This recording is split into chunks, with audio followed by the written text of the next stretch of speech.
Poštovani gledalci, dobar dan i dobro došli u emisiju Otvoreno. Danas je jedna veoma interesantna priča sa jednim neobičnim čovjekom, našim gostom koji nam dolazi iz Danske.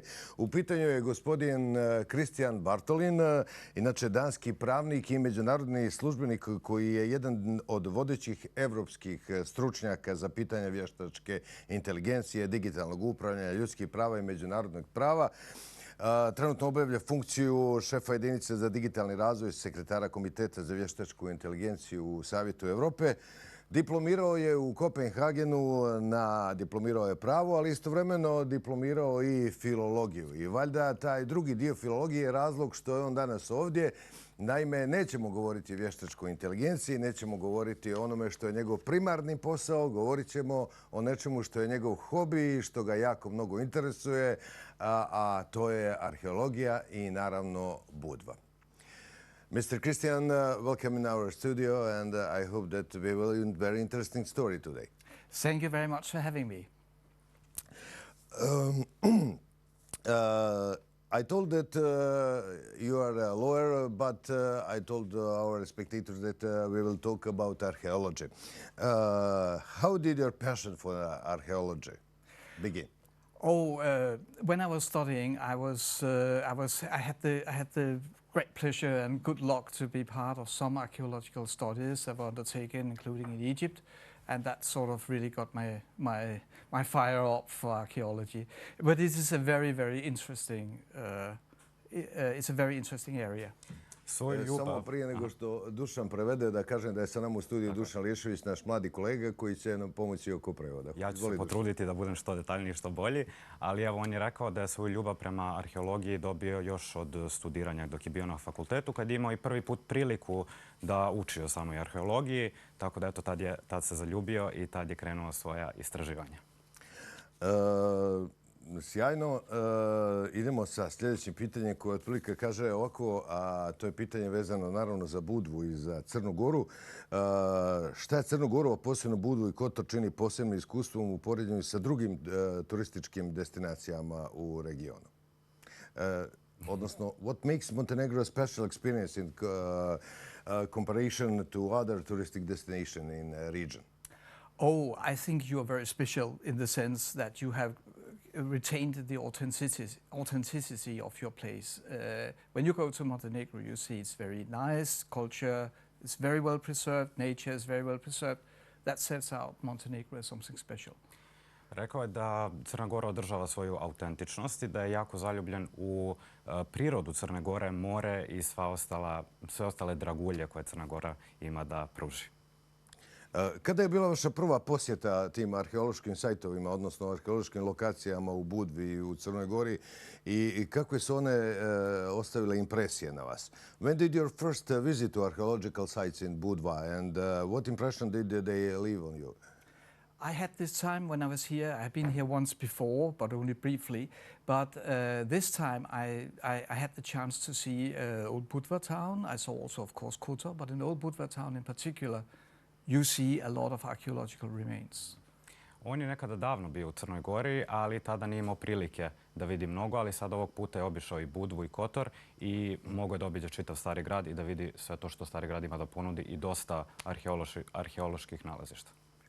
Between Budva and Kotor, you choose Budva. Why? This is a difficult choice and not one that will make me popular anywhere. No, I cannot choose between Kotor and Budva. They are both ancient cities and they have a fascinating history. But when you come to Budva, everything is so much smaller and you have in that little area of the old city. And of course, we know now that the Roman city was bigger. You have everything in a very small place, and that really makes an impression. Also the beauty of the sea, but I love Kotor and the Bay of Kotor. Svakako nije mogao da se odluči između Budve i Kotora, ali je pohvalio Budvu i rekao je da je onako jako lijep i kompaktan, ajde da kažem, Stari grad gdje sve možeš da vidiš pješke, 5 minuta da se prošetaš i da vidiš svašta nešto zanimljivo. Tako da pohvalio je Budvu, ali nije se odlučio ipak između Budve i Kotora. Malo da se vratimo unazad, dakle da pitam u stvari u čemu je razlika između profesionalnog vašeg rada u u oblasti prava i međunarodnih odnosa i u čemu se razlikuje od vaših hobija odnosno arheologije. The question is, how different is your professional work in law and international affairs from your hobby of archaeology? Oh, I think they're very different, to be honest. But I think that everything we do today also has a root in the past. So in some sense, there is some level of interaction. It's not direct, but there's something. You may know of this famous Kitra mechanism that was found, an ancient computer basically, which is not a computer, it was hand-driven, so to speak. But what we work on today with artificial intelligence, with all the computer things, this has a root in antiquity.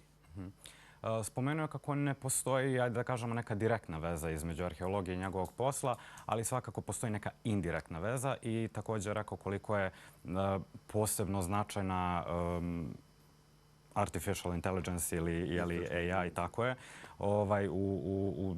da mu pomogne oko arheologije i također njegovog posla. Tako da je to spomenuo kao neku poveznicu, ali svakako nema nikakve direktne povezanosti. Da li imate od ranije nekih iskustava u arheološkim istraživanjima ili iskopavanjima kao amater? Have you ever taken a part in the archaeology researches before or excavations as an amateur? Yes, I have had the pleasure of working on that, both in Denmark, where I come from, where I was studying, and also sometimes as an assistant on digs in other parts of the world, in particular in the Mediterranean region. Imao je prilike da radi, to jest dok je bio na fakultetu, da bude asistent dok su se vršila arheološka iskopavanja i istraživanja. Da, tako je, u Danskoj. Ali eto, imaju prilike i na Mediteranu, na kraju, koliko sam čuo. Let's go back to Budva. And the question is, kako Budva da po vama može zaštititi i steći korist iz svoje bogate kulturne baštine i koje su to mogućnosti za turizam i lokalnu zajednicu? How could Old Town Budva preserve the benefit from its rich cultural heritage while creating new opportunities for tourism and local communities? I think there you also actually have to look a little bit to what is happening in the other parts of the Mediterranean world. You can look at Italy, Greece, but for inspiration. But I would certainly point to the fact that we have now modern technologies that make it possible to reconstruct in full scale so that you can see it before you. Buildings, fortresses, and you have a lot of archaeological remains that are publicly accessible, but you can make them even more interesting both to yourself and to the tourists by the use of artificial intelligence, for instance. On je spomenuo Italiju i Grčku kao, da kažemo, neku inspiraciju gdje Crna Gora može da nađe inspiraciju kod njih, ali je isto rekao da je moderna tehnologija jako dobro došla nama u smislu da možemo i pored svih ovih nalazišta što imamo kod nas, možemo da koristimo tu rekonstrukciju kako bi ljudi mogli da vide, da kažemo, tehnološki 3D, na 3D način da vide i građevine, stara nalazišta koja nemaju prilike da vide sada kako je to izgledalo davnih dana. Koji istorijski period ga najviše zanima? Da li to ilirski, grčki, romanski, vizantijski? Which historical period attracts you most? The Illyrian, Roman, Greek, Byzantine? Can I go for them all? I think they are all fantastic. And I think they all show let's say, the continuity of history in this region. And Montenegro, I think, is a great example of that. You have all the way back to Bronze Age, to Illyrian, to modern day. And you have, through the myth of Kipos, you even have a direct founding link with Europa and Europe as a name. Yeah. Pa nije mogao da svakako kaže, izabrao bi sva vremena, sva doba, ajde da kažemo, ali rekao je da je Crna Gora savršen primjer gdje možemo da vidimo bukvalno arheološka nalazišta iz svih perioda, svih epoha. You're from Denmark, vi ste iz Danske. Koliko ljudi u Danskoj prepoznaju, recimo, istoriju Mediterana, a onda naravno posebno Crne Gore? You're from Denmark. How much people from Denmark knows about history from Mediterranean, specifically from Montenegro? In the Mediterranean region, it's surprisingly many people who are very interested. We have long had a tradition for going south, as you know, and enjoying a bit of the sun and also the culture that comes with it. On Montenegro, I think, unfortunately, people know much less than they ought to know about this place, which is a gorgeous place and a very interesting culture. Znaju dosta o Mediteranu, pogotovo zato što dolaze ovdje, kako je rekao, na ljetovanje, a također znaju i dosta i o našoj kulturi. Ali kada je riječ o Crnoj Gori, možda malo manje znaju, ali svakako on koji se baš bavi, ajde da kažemo, arheologijom i interesuje ga Crna Gora, on dosta zna, a znaju i njegove kolege. Can we tell, Mr. Kristian, that for Western Europe, Montenegro is uncovered pearl? I think it's true. You are a real gem. Montenegro is a real gem. Kotor, Budva, I mean, you go here, you see most beautiful combination of European history, and unfortunately too many people do not know about it. Pa rekao je da su Budva, Kotor, generalno Crna Gora, da kažemo, neka skrivena mjesta gdje možemo da vidimo većinu evropske istorije. But I would really say, whatever you do, keep it authentic and be proud of your culture and your history. You have every reason to be. Šta god da radimo, da ostanemo autentični i da budemo ponosni naše zemlje, zato što imamo svaki razlog da to i budemo. From your side, odnosno sa vaše strane, šta je potrebno učiniti da Crna Gora, odnosno obala Crne Gore, bude prepoznatljiva u Evropi? From your side, what do you think, what is most important for foreign people to recognize Montenegro or this heritage from Montenegro? I think it's very important that we recognize, all of us, the common roots that we have in a cultural Europe that dates back, in many ways, all the way back to the Bronze Age, to the Illyrian times here, but also where there were other peoples living in other parts of Europe, that's trading with each other. And when I look at this region with a historic view, I would say this is the place where the Western Roman and the Eastern Roman empires met. This is where, exactly in Budva, this was the border, so to speak. And I think that is, you play an important role as a bridge also in the Mediterranean region. Pa rekao evo da je upravo naša zemlja most između, ajde da kažem, gdje su se zapadni i istočni, tako je, civilizacije gdje su se sretali. I upravo zbog toga je jako značajna Crna Gora i gdje mogu da se vide korijeni, ajde da kažemo, svakog doba i svake epohe. In this moment, we have some archaeological researches in Budva. What ongoing on archaeological research in Budva has the potential to reveal new discoveries? I think when you look at, obviously, there's the old town, which is difficult to excavate. That's impossible. But there are also non-intrusive ways of doing archaeology today with the use of LiDAR and other forms of measuring and seeing what is in the ground without actually digging it up. But otherwise, you look at the area around the old Budva, and you see, we know now that it was a much larger Roman town. I think that there's a lot of potential there. I was passing just the other day behind the hotel, and there I saw that there is something that definitely looks a bit like a Roman road with stores. Pa rekao je da je definitivno jako teško da se iskopava, da kažem, ovdje u Budvi, iako ima jako dosta potencijala i materijala da se nađe, ali da postoje drugi načini koji nisu toliko invazivni kao iskopavanje. I rekao je, pohvalio, da kažem, stari grad i Budvu generalno, zato što je rekao, kako se šetao prije neki dan, da je stvarno vidio veliki potencijal šta sve može da se nađe kod nas. And with the beautiful, if I might just add, with the beautiful and very rare relief or mosaic floor that you have in your museum with the sea monster, that comes from a Roman villa that was just in that area. So I think there is plenty still to be found. Spomenuo je kako u muzeju imaju da se nađu, ajde da kažemo, razni artefakti koji ga podsjećaju na stare Rimljane i da, eto, to je pohvalio. Now you give me an idea for next question. What do you think? What do you think? Do you think the people today here in Montenegro, the citizens of Montenegro, does they know enough citizens of Budva? Does they know enough about history of the place where they are living? Oh, that's a difficult question for me to reply to because. What do you mean, like a foreigner? Like exactly, but from the outside, I would say I think they know quite a lot. I think the people here of Budva know quite a lot about their heritage.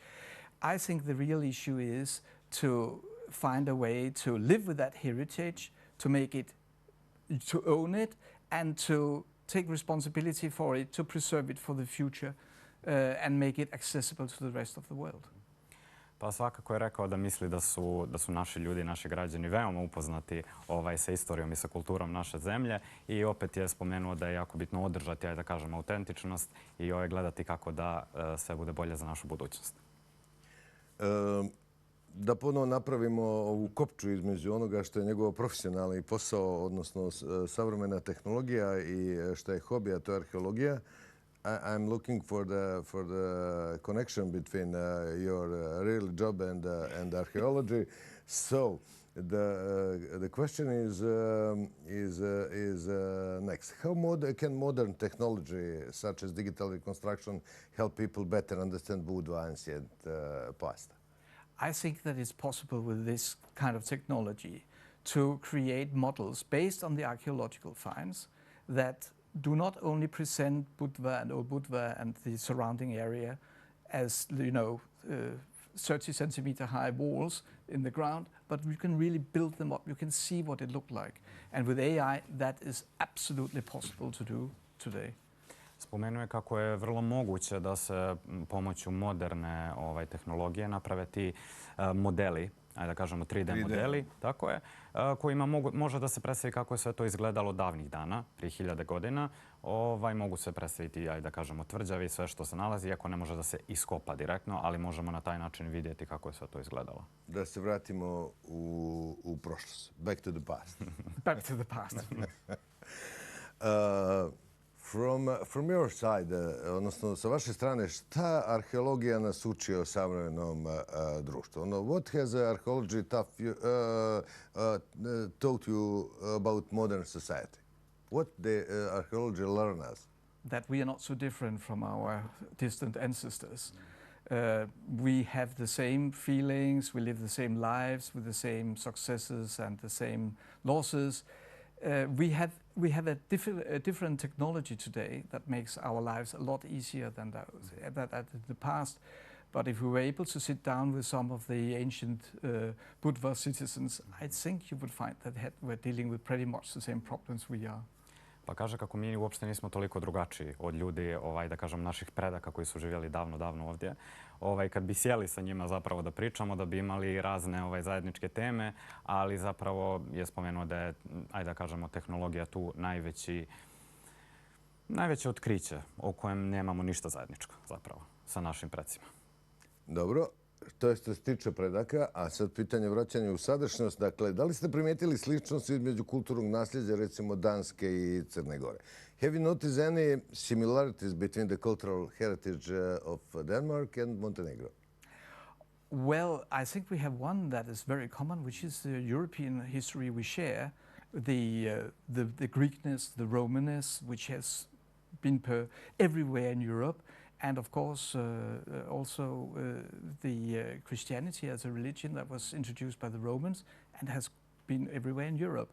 We have many of the same cultural links today. But even if you go back in antiquity, in the Bronze Age, you would find that there was trading going on between the Balkan regions and the Nordic area.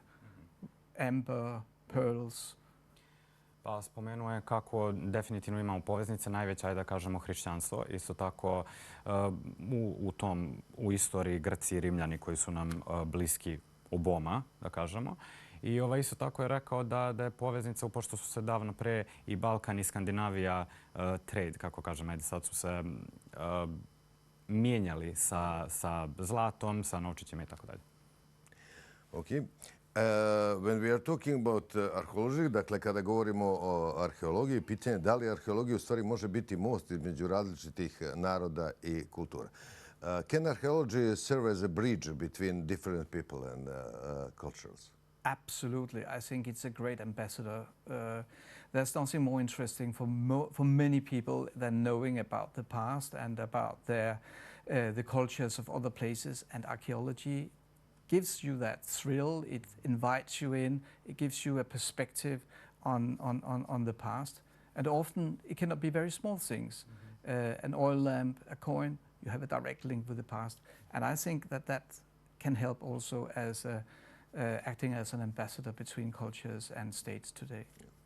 Definitivno da može, složio se. Znači kaže da prosto arheologija nas vodi da vidimo našu istoriju kakva je generalno bila u svijetu i da je to jako bitno i za budućnost. Pitanje sljedeće kaže, recimo, koji svjetski arheološki lokalitet biste izdvojili kao mjesto koje svaki zaljubljenik u istoriju mora posjetiti? Be careful. Which archaeological site anywhere in the world would you recommend it as a must-visit destination for every history lover? Oh, I would absolutely say Rome. Ancient Rome is still so well preserved, and I think that's something that everyone can learn a bit from. It was covered in earth for a long time, but it has been nicely put back, and you can basically walk around the places where a lot of history happened. But that said, you are hard-pressed to choose when it comes to these kind of places where to go.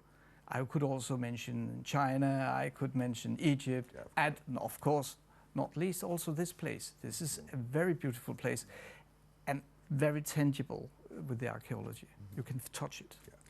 Pa prvo je spomenuo Rim. Rekao je da je to prva, ajde da kažemo, preporuka, zato što oni su vrlo dobro očuvali, ajde da kažemo, sve te artefakte koje su našli iz starog Rima.